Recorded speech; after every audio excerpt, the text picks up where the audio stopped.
Good afternoon, members of the media, members of the public joining us online and on TTT and all other media platforms. Welcome to the first cabinet press conference or media briefing for 2026. We wish members of the media and again members of the public a happy new year. Today the cabinet continues to meet, and the cabinet took a number of critical decisions for the benefit of our country, and today we are joined by members of the government to speak to you on that. We are joined by the Minister of Culture and Community Development, Honorable Michelle Benjamin. We are joined by the Minister of Transport and Civil Aviation, Honorable Eli Zakur, and we are joined by the Minister of Energy and Energy Industries, Honorable Dr. Rudal Munilal. So this evening I'd like to begin the press conference by welcoming the Minister of Culture and Community Development to join us, Minister Honorable Michelle Benjamin.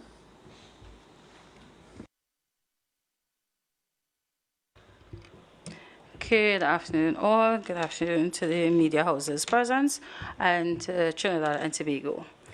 I'm here to announce a decision taken by Cabinet. Cabinet has approved the funding for unsponsored steel bands. So Cabinet approval is totaling $2.3 million to sponsor or to support 145 unsponsored steel bands across Trinidad and Tobago in their preparation for Carnival 2026.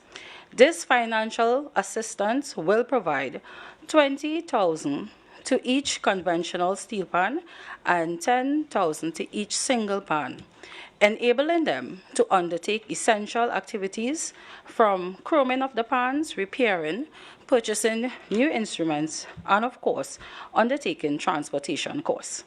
These grants will benefit steel pans across all regions, from East, North, South, Central, and of course, Tobago, ensuring that our communities have the resources they need to showcase our national instrument on the greatest stage our cultural calendar presents, our Carnival.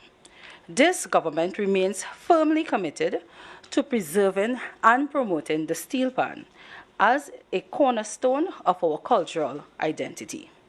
Our national heritage, these unsponsored steel pans, they perform duties that sometimes goes unsupported and unannounced. Hence, the government took this decision to continue grant support to this organization. I thank you. Thank you very much, Minister Benjamin. I'd like to invite the Minister of Transport and Civil Aviation, Minister Eli Zakur, to discuss and update the national public on a very critical matter that the Cabinet has agreed to today based on the direction of the Prime Minister, the Honorable Kamla Persad Bissessar. Thank you, MP Morris, and good evening to the viewing and listening public. Happy New Year. Cabinet today approved proposed amendments to Section 80, 82, 88A, and 88D of the Motor Vehicles and Road Traffic Act 4850 to introduce and implement mandatory fixed penalty warnings for specific traffic violations in the 9th schedule, 18 in all. Currently, if you're stopped by constables, TTPS officers, traffic wardens, or license officers, and you have a blown bulb, for example, the officers has the discretion to give you a verbal warning, but this is not consistent throughout Trinidad and Tobago. This will be going to Parliament in the next couple of weeks, and once it's law, it will be mandatory. The 18 offenses in the 9th schedule are: Item 35, no identification lights for the illumination of identification marks on vehicles at night, 3 working days to fix the defect. Item 37, number of passengers to be carried not printed on the right-hand side of the door of a taxi, 3 working days. Item 39, no tear and MGW painted on vehicles, 3 working days. Item 40, vehicle with defective fittings, for instance, windscreen, 7 working days. Item 41, vehicle without silencers or fitted with cutouts, 3 days. Item 42, unauthorized lights to front or rear vehicles, 3 days. Item 43, unauthorized letters or figures on vehicles, 3 working days. Item 44, vehicles without 2 headlamps, 3 working days. Item 45, vehicle without park lights, 3 working days. Item 46, vehicle without tail lights, 3 working days. Item 48, no left-hand drive notice affixed to appropriate vehicle, 3 working days. Item 63, vehicle without horn, 3 working days. Item 64, permitting excess sparks, smoke, or visible vapor, 7 working days. Item 72, vehicle without reflecting mirror, 3 days. Item 74, use of a noisy vehicle, 7 days. Item 76, use of vehicle with no windshield wipers or defective wipers, 3 days. Item 79, public service vehicle without spare tire, 3 days. And item 82, placing of advertisement on the side of a window of a taxi, 3 days. I would also like to share with you now some data we did not have when we were on the campaign trail, data we have now that we are in government. The following are summary of violations, fixed penalties issued for these same offenses for 2024 and 2025. 2024, over 12,100, and 2025, over 10,600. I would now like to just take a moment to discuss the operations on how this is going to work, and this is subject to change and discussion. If you're stopped by a constable, a TTPS officer, license officer, or a traffic warden, and there's a defect on your vehicle, one of these 18 items I just mentioned, you will get a printed warning. You have 3 or 7 working days to fix the defect. Once it's fixed, you will go to any police station or license office in the country, present yourself on your vehicle. Once it's confirmed the defect has been fixed, you will get a written receipt that you will upload to our portal, and the police officers as well would submit that receipt, so a 2-tier system, to a central unit, and the warning will be cancelled.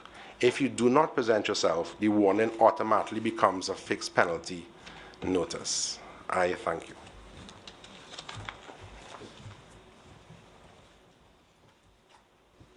Thank you very much, Minister Zakuru. I'd like to invite the Minister of Energy and Energy Industries, Dr. Rudal Munilal, to address us this evening.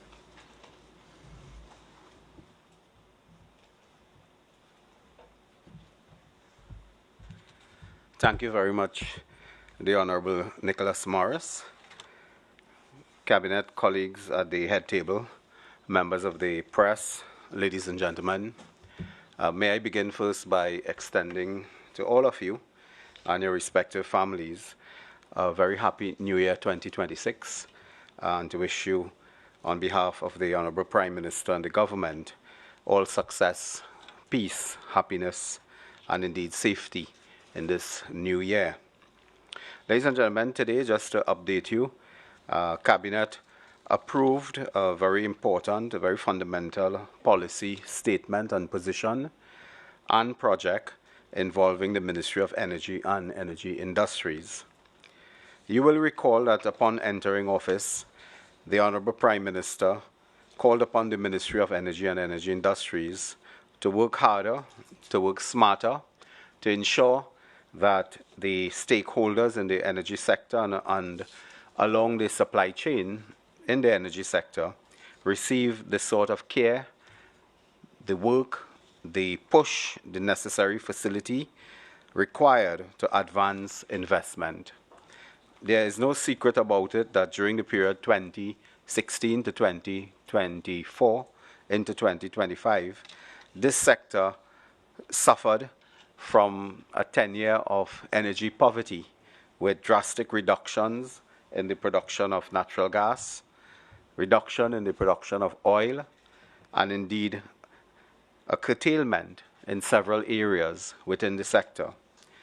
There's also no secret that upon entering office, we faced several challenges related to the energy sector. A key challenge identified by the Prime Minister, I believe in August 2025, during the historic signing with ExxonMobil at this diplomatic center, the Prime Minister called upon us to work to ensure that we increase and facilitate the ease of doing business within the energy sector. This mandate and direction was issued in August 2025 by the Honorable Prime Minister. Since then, we have done an assessment of the problems within the sector, and in a nutshell, what I can say is that this sector is critical to advancing the National Economic Transformation Master Plan, as outlined by this government. The Prime Minister has introduced an overall economic plan to develop our country that is supported by business and the main drivers of economic growth. The energy industry is a key contributor to economic and social development. Domestic energy projects are increasingly under strain through a process of approvals and license and so on within the sector. We have calculated that to get one major energy project off the ground, it requires the work of 16 government agencies across 6 ministries of government. A major complaint we receive from all stakeholders, whether they be upstream, midstream, or downstream, is a concern with the pace of getting approvals and license and amendments in some cases to existing contracts and agreements. With this in mind, the ministry undertook a period of study and looked and discussed, consulted with all stakeholders in the sector. And today, Cabinet approved the establishment in the Ministry of Energy and Energy Industries of an oversight committee called the Energy Accelerator Hub. This unit, to be housed within the Ministry of Energy and Energy Industries, will interface directly and in real time with all stakeholders in the ministry. This will include both ministers in the Ministry of Energy and Energy Industries, myself and the Honorable Ernesto Kiza. This will include the Permanent Secretary in the Ministry, the head of the legal department of the Ministry of Energy, but it will also include the chairman of the Environmental Management Agency, a key, very important entity that must work with us in tandem and must work in good time to ensure that energy projects move at a pace. This committee will also include the chairman of the Works Permit Committee, which is the next critical agency that interfaces with our international stakeholders. The committee will include the chairman of the Occupational Safety and Health Authority. There are approvals that regularly go before the OSHA concerning work processes, both onshore and offshore, and sometimes delays in resolving certain matters of work processes and production issues can lead to slowdown and even shutdown of certain production installations. The committee also includes the Comptroller of Customs. Customs is a critical institution as well, since many of the energy multinationals do import equipment, specialized tools, and so on, that requires the attention of customs, either by way of meeting and treating with the issue of variation of certain fees and duties, or even fast-tracking certain approvals. The Chief Immigration Officer is also included, since this deals directly with issues of workers and expats in the country. And of course, a representative of the Office of the Attorney General. The Attorney General's office is critical and is responsible for providing guidance on the form and vetting of exploration and production license and production sharing contracts, etc., among other matters. This committee, as I indicated, will be housed at the Ministry of Energy and will work in real time to deal with outstanding energy matters as it pertains to fast-tracking the projects that are before us. It has been well received by all stakeholders in the energy sector, and we expect that work will begin as of this month on the establishment of this committee.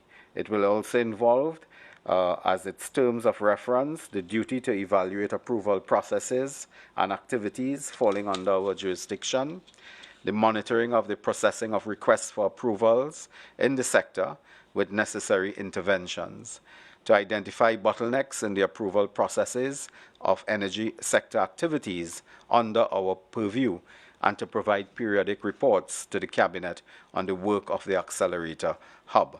I can say in closing that not a day goes by without a request from our international partners and local companies for some help as far as it relates to fast tracking. And we have been able to do this, and that is why over the last 8 months or so, we have shown remarkable progress in terms of several projects, including Manatee Plus, including regional collaboration.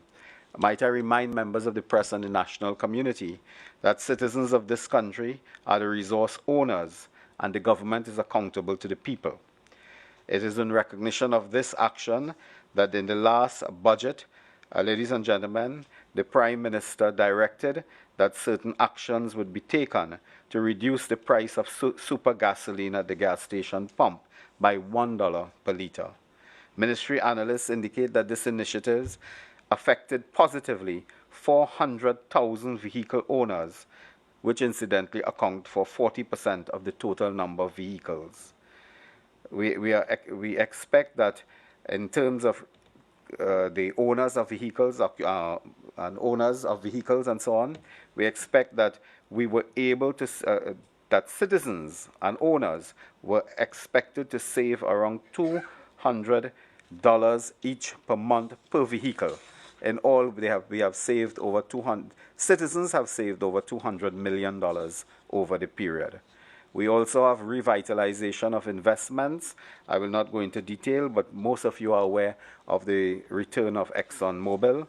Most of you are aware also of other developments that have taken place quite recently in terms of Touchstone, in terms of other projects by Shell, BP, and others. So this energy hub is very, very important to us, and we expect that in the coming days and the coming months that approvals, license, and so on will move at an extremely fast pace to ensure that we have production and we meet and treat with some of the problems that have been a cause of great concern for the players in the energy sector. Thank you all very much. Thank you very much, Dr. Munilal. We'd now like to open the floor to questions for all three ministers. So we open the floor to members of the media. Munilal, I'm not sure if you could hear this. Dr. Munilal, we wanted to ask you, actually, I mean, you did speak quite a lot, but obviously the pressing thing is really Venezuela. So we want to ask, obviously, for us to get any benefit from Dragon, we need to be good with the OFAC folks in North America and also be good with whoever happens to be in charge in Caracas. So what we'd like to ask is, are you planning any deadlines or dates at which to go over to Caracas and try to see what's happening and who to talk to? And we'll ask similar for, we'll actually ask what is the status for the OFAC license from the Americans? Is that still running? So yeah, I think that's what we would ask you, please. Well, Sean, let me begin by saying that the ongoing developments in Venezuela are matters of great concern that the Honorable Prime Minister and law enforcement ministers, the Minister of Homeland Security, Minister of Defense, the Attorney General, and so on, reflect on and will speak to. We in the Ministry of Energy don't speak to the developments in Venezuela that are ongoing, of course. From the energy sector perspective, we calmly monitor developments. To answer your question in a direct way, we do have an OFAC license that was negotiated, and the Honorable Prime Minister, Mrs. Kamala Persad-Bissessar, advocated very strongly in New York and Washington over a period of 8 months or so for an OFAC license vis-a-vis the Dragon Field project. That remains in place, and to my knowledge, that license is in effect, and work has continued pursuant to the conditions of that license. There has been no change in that. So, any plans for the Ministry of Energy to try to make contact with the regime led by Delcy Rodriguez? What I can tell you is that work has continued along the lines of the Dragon Field and other cross-border projects as well. There has been no change on that matter, and we continue to monitor in a calm and responsible way the developments taking place there. Those developments, as you know, unfold as we go along. We are very confident that Trinidad and Tobago's interests will be served in terms of the cross-border and what we call a cross-border projects. So has your ministry made any contact yet with, or attempted to make any contact with Delcy Rodriguez regime? All I can say is all the stakeholders involved in those projects continue to be engaged with the relevant and parallel representatives in Venezuela.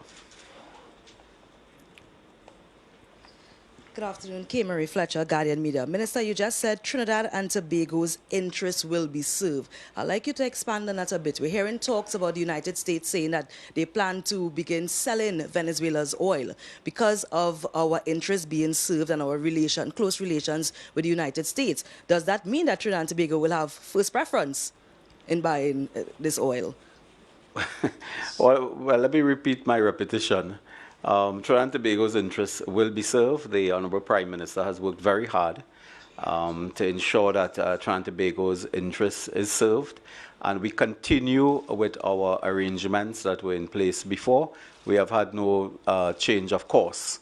And as you may know as well, that involves primarily the Dragon project, Dragon Field project, but it also involves, as you know, Coquina and Lauren Manatee as well. So that those matters continue. We expect that in the coming months we will advance along with the stakeholders. The companies will advance on those matters.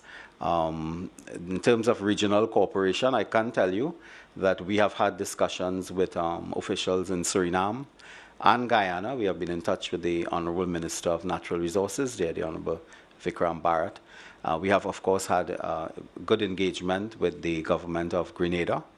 And we are advancing collaboration in the energy sector as part of our vision of becoming the energy hub of the Caribbean. In terms of Venezuela, because I know all of you will drift back to Venezuela eventually. We continue what we were doing before, which is to advance our interests in terms of the gas fields and those related projects. Mm-hmm. But let's get real for a second.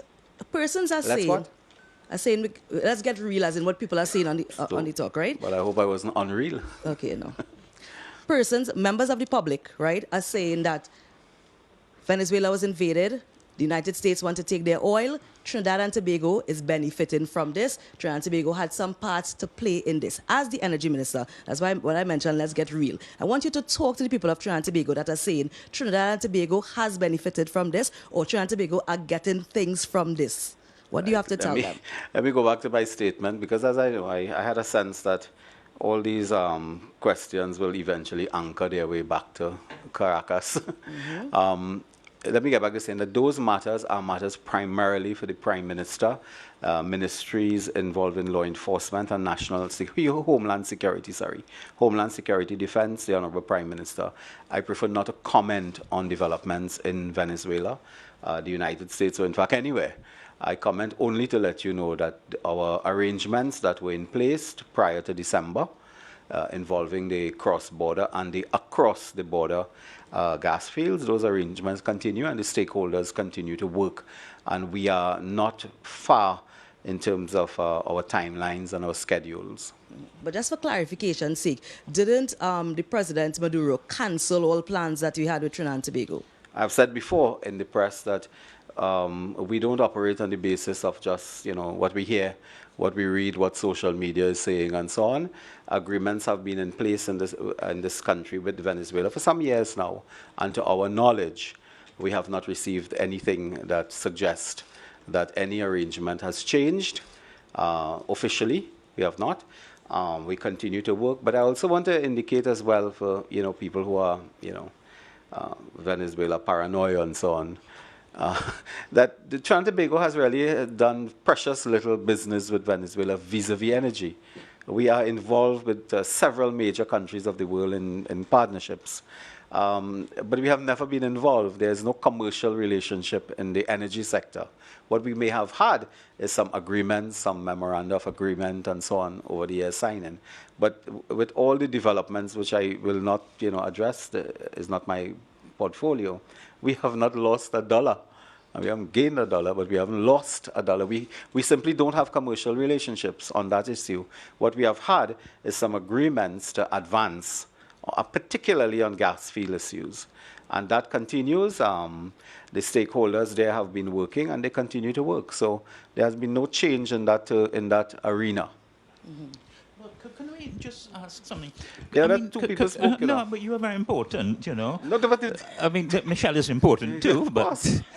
but what about all that unsponsored ban and so on? The question really would be, okay, so we've seen reports in the media, mainstream media, not social media, in the mainstream media of former President Maduro cancelling all debts due to being annoyed with the new government. So the question would be, is the new government a bit more optimistic with Delcy Rodriguez than former President Maduro? Do you see her as more likely to be able to work if a man has formally blanket cancelled everything? Please. John, let me put it to you again. I would explain, I would say again, while we have heard, we have read, we hear you, we have never received any cancellation, any official communication vis-a-vis those matters that suggests any change in anything. So just as we were optimistic last year, we are optimistic now of those projects and continuing our business. We have work to do. But again, Venezuela is not the be-all and end-all of this business. We have very serious developments taking place in other CARICOM territories, and we are working closely with those partners. We are now looking at partnerships outside of the region, particularly South America, Europe and Asia and so on, to see how we can deepen our collaboration in the energy sector. I can tell you that those discussions have been taking place, and much more will be done this year. So on that matter, rest assured that we're extremely optimistic, hopeful, and very keen to move forward. I did take note of a statement by the former Minister of Energy, who I think is unemployed and have absolutely nothing to do over the Christmas and New Year holidays.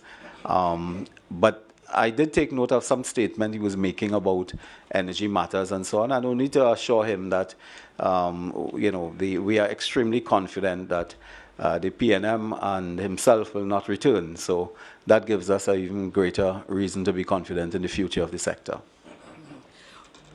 We see the Minister of Culture spoke about sponsorship for these bands, right? Was that implemented because of the fact that energy companies pulled sponsorships from these bands? So that could go both ways. Minister, if you allow me, no, this is something that government has traditionally done, and it is, sorry if you're not hearing me, this is something that government over the years have traditionally done. We would have sponsored unsponsored ban last year. We would have the then government 2.4. So any band that does not have sponsorship from whether it be corporate or any other entity, the government usually sponsors these bands. But was there a significant increase in the number of bands because energy companies pulled their support? So I would say no. Actually, last year we had 148, and this year I only had requests initially when the note came to Parliament, to Cabinet, I should say, forgive me, was 145, and then I had 2 additional requests. So in total, we'll be sponsoring 147 bands. You mentioned 20K for each conventional band, and was it 10? How much? Yes, Right. and this is coming from the ministry. As you would appreciate, we do have NCC, and Pan Trimbago does get a very substantial amount of what is allocated to NCC. So you would say that you believe that this is a significant amount to support these bands at this time? Given what the ministry does, and plus there are other grant facilities from my ministry, I have line items directed to carnival organizations. This is just one of the ways that Prime Minister and the Cabinet approve sponsorship as well, but yes. Well, we're in the carnival season already. You mentioned it being a bumper carnival this time, Yes, right? carnival is on. Right. So could you share with us what are these type of plans for it to be a bumper event? Because last night the opposition leader mentioned that there are no plans. The government have not mentioned plans. In fact, she alluded to the fact that there may be no carnival altogether. And she's saying that she does not believe the government supports culture. There's been pull of support from PANs, pull of support where is limitations for fed venues, for monarchs, etc. So would you like to expand on that and speak to a person that are saying that there are cuts all over and there are cuts in terms of carnival as well? I would like to tell the listening public and also the international public, as far as my voice and this viewership allows, that Trinidad and Tobago Carnival is on. It is the greatest show on the face of the earth, and I could tell you that the government have been in talks with the Promoters Association, and we have looked at alternative venues. The Prime Minister herself have dealt with that, and those pronouncements stands. Also, when it comes to there is no carnival and there is no plan, I would like to invite members of the opposition tonight to the Savannah. We have the opening of the Flavor Village, and I could tell you this is one of the new offerings with regards to our carnival. It is accumulation of our culinary offerings, where we would have heard the cries, and I could tell you that even during us petitioning to get in to government to serve the people of Trinidad and Tobago, we heard the cries of the vendors around the Savannah, where they're renting these booths and it's not really profitable. And we would have created entries where we created a village. And if you attend the village tonight, now that is opening at 7 p.m. and it's called the Flavor Village. Like I say, Carnival is on. Carnival is well funded, and this government have the record of always contributing to our cultural sector, the highest budgetary allocation. And I would have made announcement from the start of the festivals that we are looking to cut out the wastage, which means the money would be directed to the artisans and everyone in train. And I intend to, after our carnival has wound up on Ash Wednesday, to put out statements as to how many employment and how profitable with regards to our carnival. Minister Benjamin, I'd just like to follow up Kay Marie. Now, you said that, let's look at conventional bands, $20,000 each. So, for me, the first question that would arise would be, is that enough? Now, I guess a conventional band has about 100 people playing. They would want to give people appearance money, or at least if they reach the semis or finals. So, and it's just seasonal work. It's just a little thing you give, I guess, to cover up and down expenses. Then you have to look at the cost of trucks, to rent a truck from the average place in Trinidad to reach to the Savannah. Then the cost of chroming, cost of buying new pans and any racks that they're on and so forth. So can you say that, given these figures, well, I haven't got the figures. In fact, would you like to offer some of the figures, like what the cost of transport is and how much a man should deserve to earn for beating pan on any finals and so on? If you'd like to offer it and to suggest if the 20,000 is in fact enough or not, please. Right, so I think I would have answered that question when I stated that this is just one of the financial avenues that the bands are funded, and even from Pan Trimbago, that funding is given through NCC. That organization is well funded. I would have even met with the president of Pan Trimbago this morning, Ms. Ramsey Moore, and of course we were discussing the competition that is Saturday, and of course transportation and accommodation for the bands, and of course course, she came to check on the minister with regards to allocation. And I could tell you that NCC, we have secured that competition happening. And apart from this funding, as I said, it's one avenue, other funds goes to the organizations that goes to the respective bands. But this is just one arm of the government, and that is what this is here today. Sure. Okay, let me switch to Minister of Transport. Minister, I have a lot of questions for you here, right? Because there's been a lot of confusion in terms of fixed penalty fines, in terms of renewal of license and stuff like that. I know you mentioned implementing something new, right? But even before we get to something new, let's talk about what's just been happening for this first week of January. We have hundreds of motorists on the road complaining about the amount of fines, the prices, the increases, but more so the fact that they are saying that they were unaware of these fines. I know you mentioned that it was announced in December. However, at no license office, absolutely none, I have visited several branches, there is no sign indicating what the legal fee is. In fact, there are some old signs from the previous ones. In addition to no signage, the members of staff, the employees in your ministry are unaware of what the actual law is. So I'm asking you, one, how is it that you're saying that this was implemented since December and employees are unaware of this? And in addition to that, the confusion in terms of someone is paying $1,000 today, and then tomorrow morning someone else is paying $1,750, and then now you're implementing something else. There is this discussion in the public that persons are saying you are making it up as you go along. What do you have to say to that? To answer that question, and I think we spoke about this a few days ago, there's a lot of misinformation in the public domain over the last 2 weeks. There are certain persons on social media and the opposition pushing a narrative.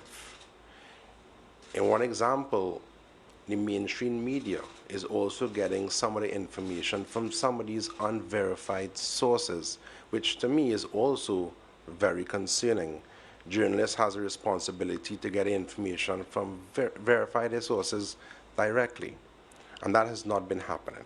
I have answered all the questions that reporters, journalists has asked over the last 2 weeks as best as I could have.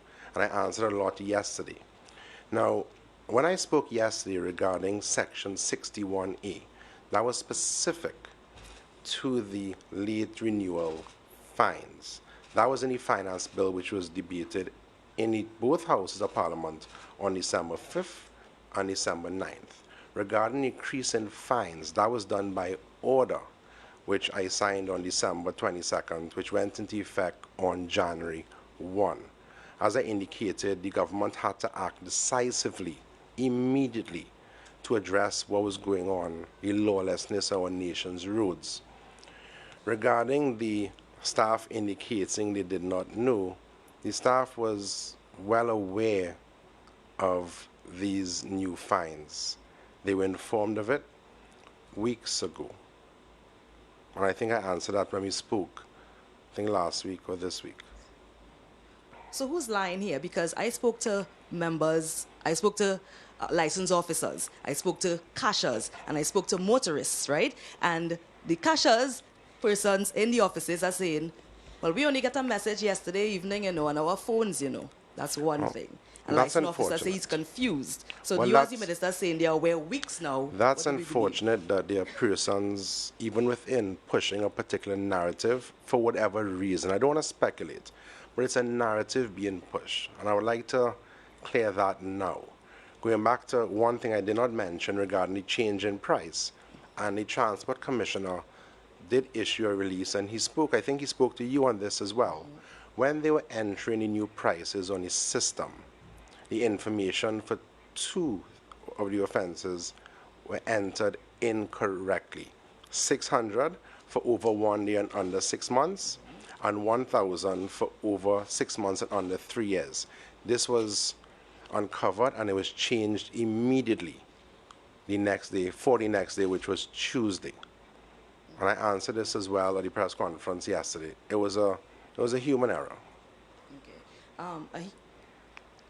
when would signages be put up for persons to be aware of the correct thing? And then secondly, you mentioned that we had to take immediate action, right? Why is it that the government is waiting in the coming weeks to now go to Parliament to deal with this and not to address it one time? Because now you're having persons, motorists, that could be fined today, tomorrow, until we reach the Parliament, one price, and then someone else charge another price. So we're having that discrepancy. No, I there. think there's a misunderstanding.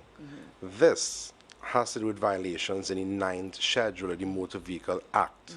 The late renewals is something totally different. So please, Yeah, no, but I'm talking about the fixed penalties because someone could be stopped today and get a fixed penalty and want to pay it. And then in the coming weeks, they would have the warning and not have to pay To it if they put fix this it. in place, we have to go to Parliament. The amendments to the legislation first.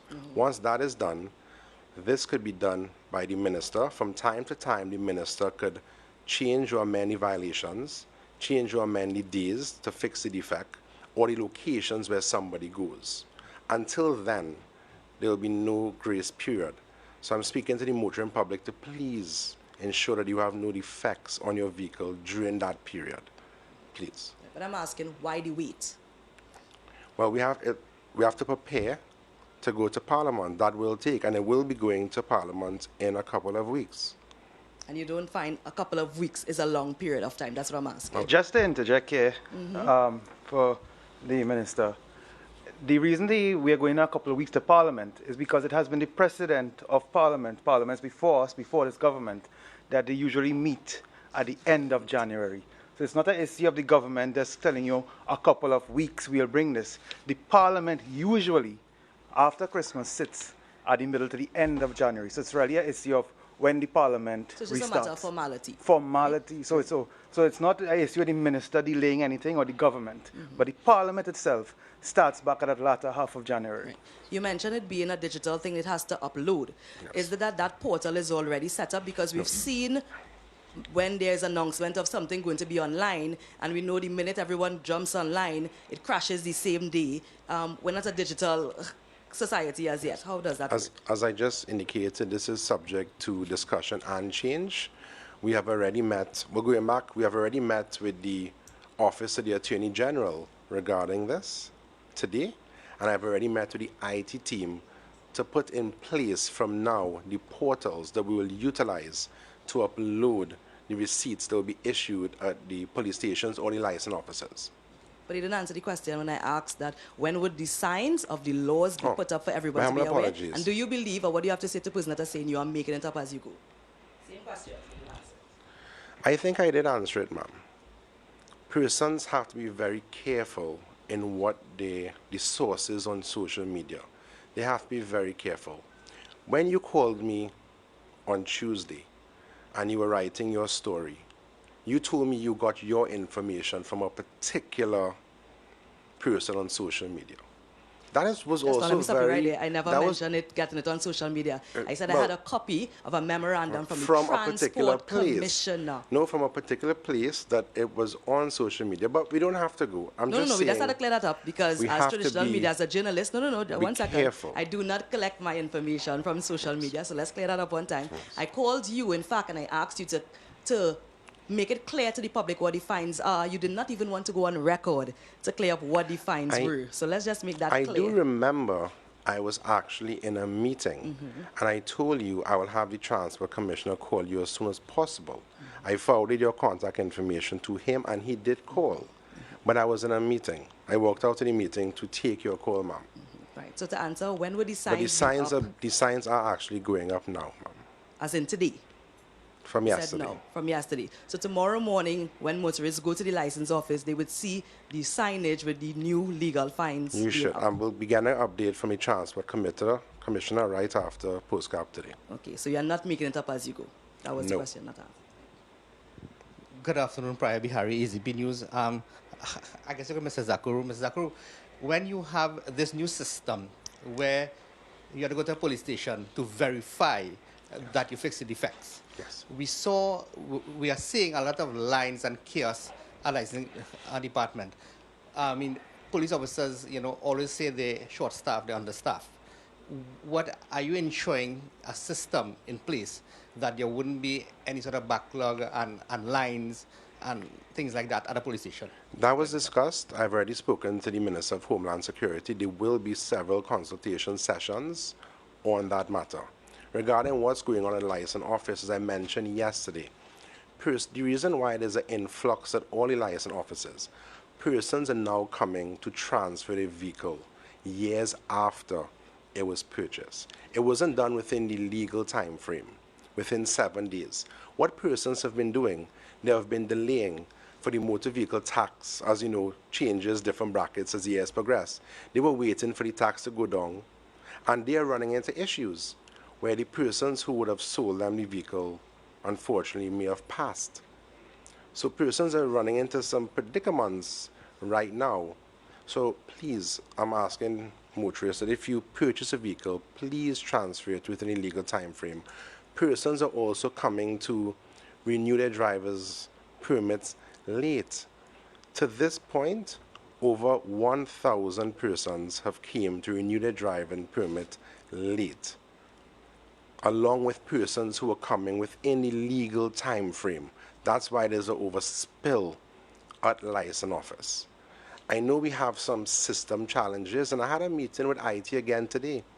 This system should have been changed years ago.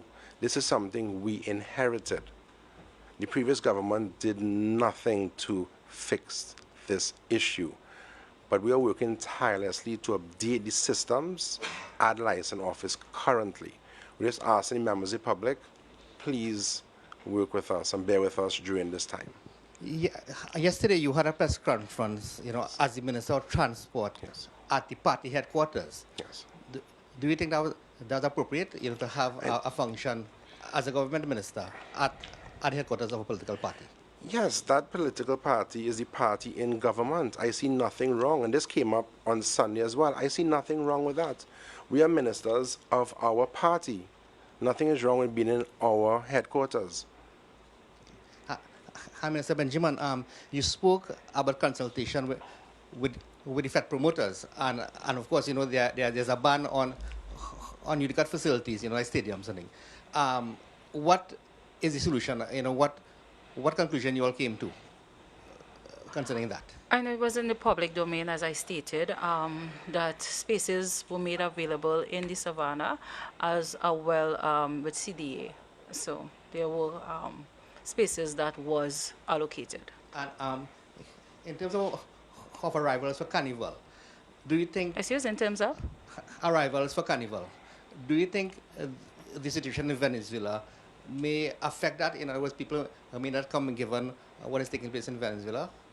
I had a meeting with the band with the band association yesterday, and as far as I'm being told, registration with regards to costumes is ongoing. They have not seen any significant changes. Persons are still honoring their commitment. So I would say it is too soon to come to any conclusion. What I am noticing is an expressed interest, and our carnival is on, and it is set to be bigger, better, better. Okay, thank you. Dr. Munilal. President Trump says that he's going to allow American companies to extract the oil from Venezuela. The Dragon gas situation, we have Shell is the company that is part of the Dragon gas license. Shell is not an American company. We do have ExxonMobil now in Trinidad. Do you see how you think that is going to play out? Well, let me say again, the matters relating to developments in Venezuela are matters really within the purview of the Honorable Prime Minister, Minister of Homeland Security, Minister of Defense, and of course, the Minister of Foreign and CARICOM Affairs, the Honorable Sean Sobers. So I will not comment on political developments in those areas. I can just tell you again that even before the departure of Mr. Maduro, even before, we had no commercial relationship with Venezuela. There were agreements in place. We have received nothing official in writing or otherwise indicating that there has been any change in terms of ongoing involvement with the gas field projects. You're correct, Shell is involved, of course, in the Dragon field. BP is involved as well in other projects. We have been alerted during this period by those companies and others as well that their work program continues. They are calmly monitoring developments, but they will proceed with all arrangements that have been in place before. There has been absolutely no change. This is why we are very optimistic as we go forward. We do have an OFAC license in place for one of those projects, and we proceed. In terms of those other matters and so on, I prefer to leave those matters for the law enforcement ministers, foreign affairs ministers, and of course the Honorable Prime Minister. It's on local ones now, so questions. There are some vacancies in Paria that hasn't been filled, including general manager and also vacancies in heritage. What is the keyback with those vacancies? Those matters are organizational matters within the purview of the respective boards of directors. I leave it there. Those companies are, working around the clock, producing and having significant achievements at this time. So these are matters. There are always vacancies in state enterprises or ministries and so on as you go along, and they will be filled through transparent processes as we move forward. But those issues don't constitute for us any problem or any concern at this time. Minister, I wonder if you've taken note of the impasse between NGC and Nutrien, and if it's not your role to see the best interests of the country to probably pacify the situation or diffuse the situation. Well, what I can say is that, we are taking the position of seeking the best interests of Trinidad and Tobago, and that involves, of course, negotiating and renegotiating gas prices and gas agreements.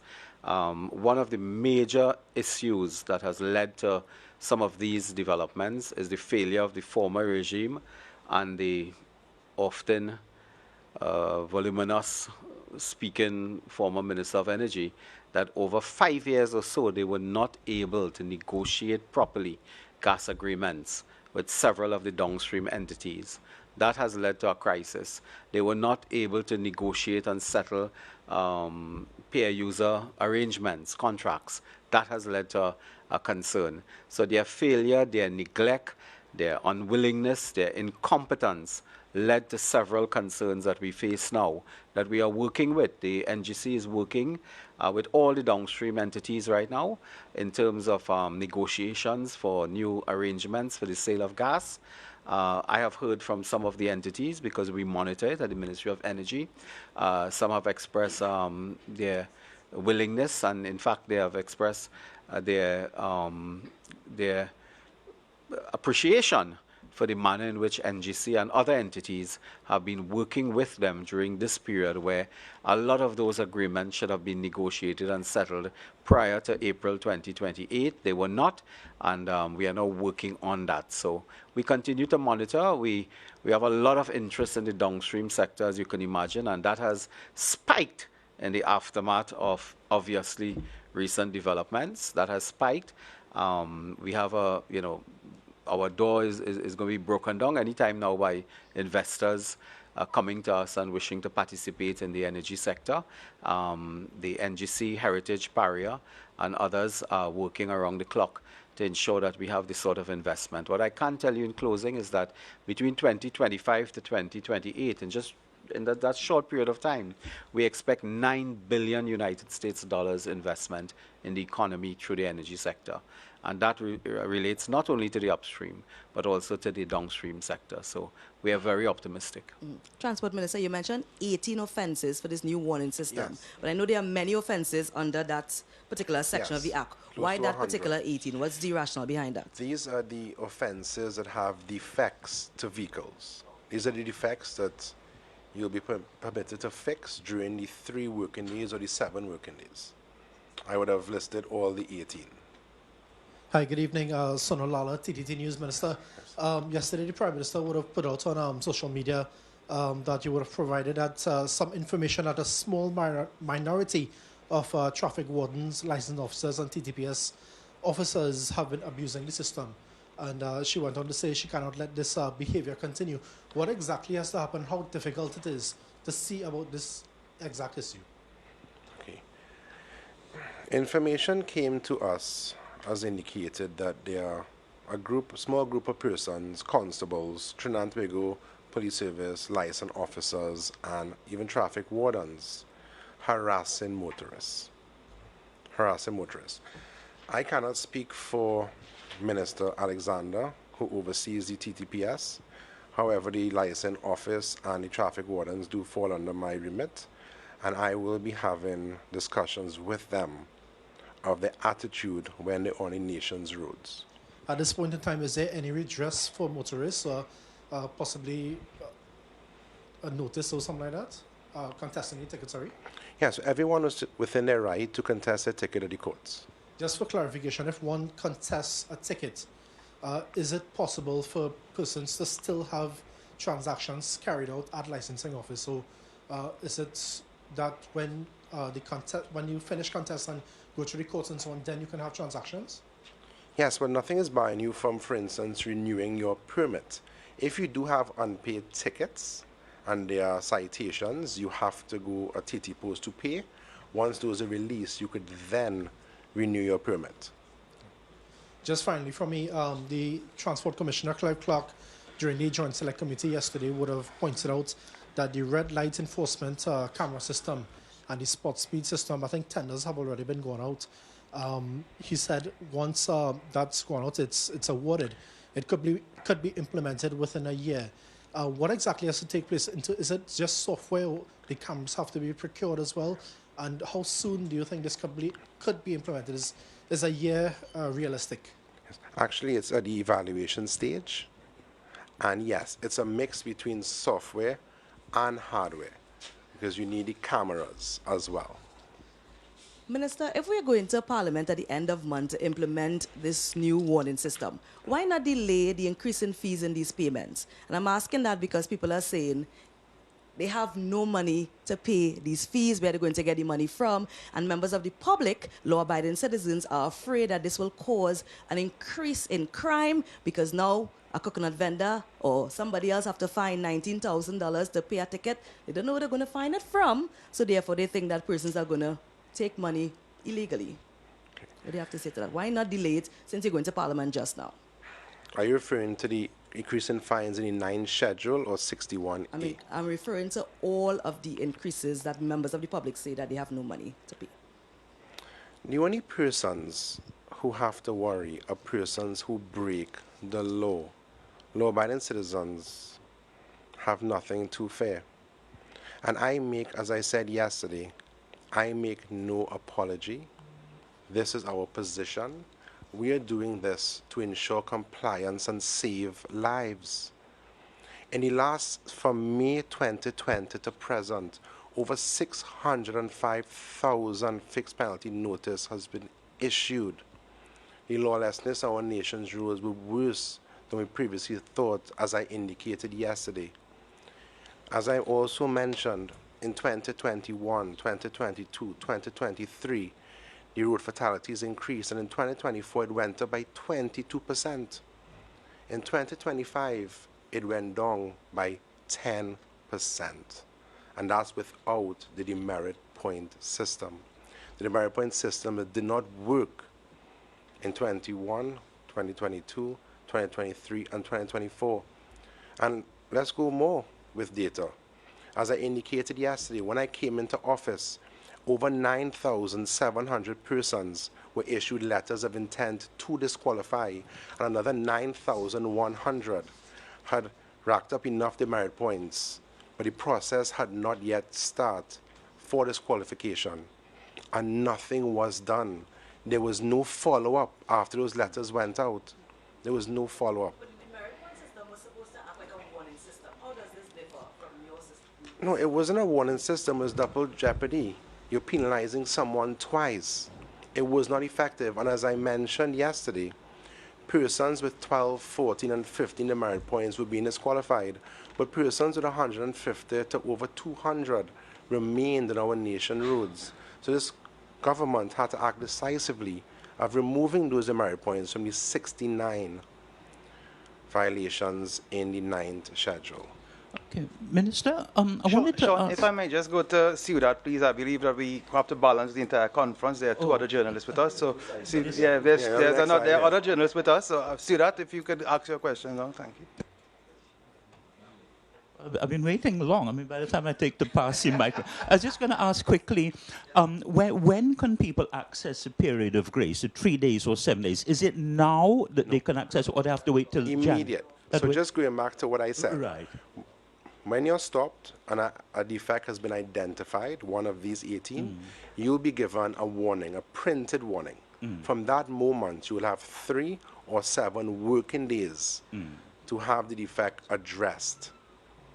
So when the MPs meet in late January, as Nicholas said, Yes. They're going to pass legislation that's going to have some retroactive effect to now. Yes or no? There'll be no retroactive effect. No.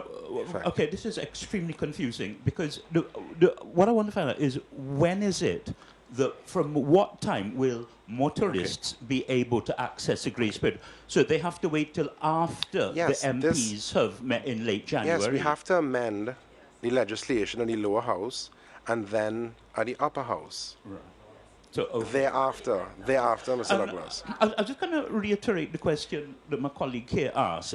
Isn't this going to be a logistical nightmare for all these motorists to be streaming into all these police stations and saying, look, boss, you know, and why not just give like a 2-week blanket amnesty now?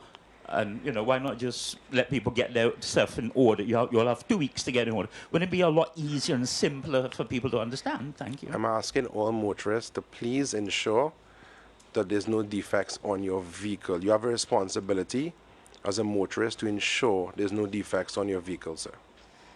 2 quick questions. One for Dr. Munilal. Could you provide an update on the Petrochin refinery? Thank you very much. As you know, the committee presented its report about 4 weeks ago. So, at the Ministry of Energy and Energy Industries, we have subjected that report to our own analysis and study. We have had a thorough analysis of the report, and we're now in a position to make recommendations based upon the report. So we expect that we will make recommendations to the Cabinet and to the Honourable Prime Minister very soon. But the matter continues to engage us, and we have received, of course, several expressions of interest and so from local and international entities that would like to participate in the restart of the refinery. But the report did indicate that the refinery can be restarted in relatively quick time with a certain quantum of finance capital. And we expect now that our recommendations would be, fleshed out in good time in January, and we'll be in a position to make strategic recommendations. What are some of the competing recommendations being considered? Well, the recommendations, as you know, they were in the report, and it spoke to the fact that the refinery itself requires a significant amount of work, refurbishment, and in some cases retooling. That has a money price tag on it, and we need to seek partners that will assist in financing that turnaround, as they say in the sector, that will finance the turnaround, given the outlay, the capital outlay that is required. That is the key issue right now, and we are looking at strategic ventures to deal with that. I don't want to get into details of those who are interested, but only to say that we will not want to repeat the horrible, expensive, scandalous experience of the Naikwan under the former administration of Mr. Young and Mr. Rowley. That included Ms. Beckles, who is now talking so much. We don't want to repeat Naikwan experience in the sense that we have to be very, very clear on engagements with entities involved in any huge capital outlay investments. Will the Office of Procurement Regulator be involved? We have a report that spelled out some of the problems of the former process that Mr. Young and Mr. Rowley embarked upon, and we will not be repeating the errors, neither the violations or the breach of the law. Quick question to Minister Benjamin. You did mention that on Ash Wednesday you will do an assessment to see, how well the carnival would have progressed in terms of what profits would have been generated, this type of thing. But in advance of that, do you have a projection as to what the ministry is anticipating so that you could measure it against what the eventual outcome might be? As you would appreciate, my ministry is the facilitator, and the economic gains from carnival sometimes seen well after our festival. I do apologize.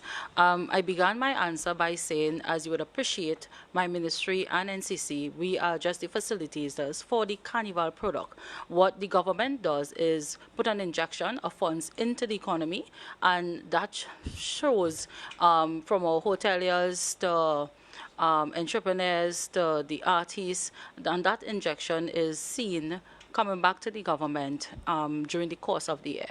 So, of course, while I said on Ash Wednesday a statement would be made, if you judge from previous years, our carnival is a profitable engagement, and yes, there would be a profitable announcement to be made, and of course adjustments. Hi, Anna Ramdas from the Express newspaper. Minister Zako, given that we're seeing droves of people at the different licensing offices, is it that the appointment system has completely gone out the window and people are just showing up there?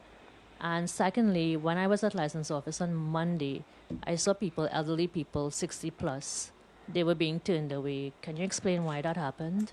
Yes.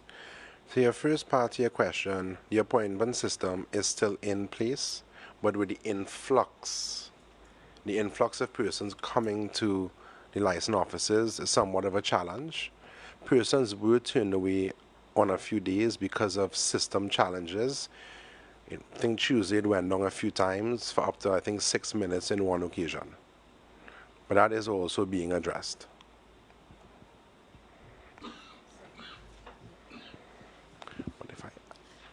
Minister, to round up, Yes, right? ma'am.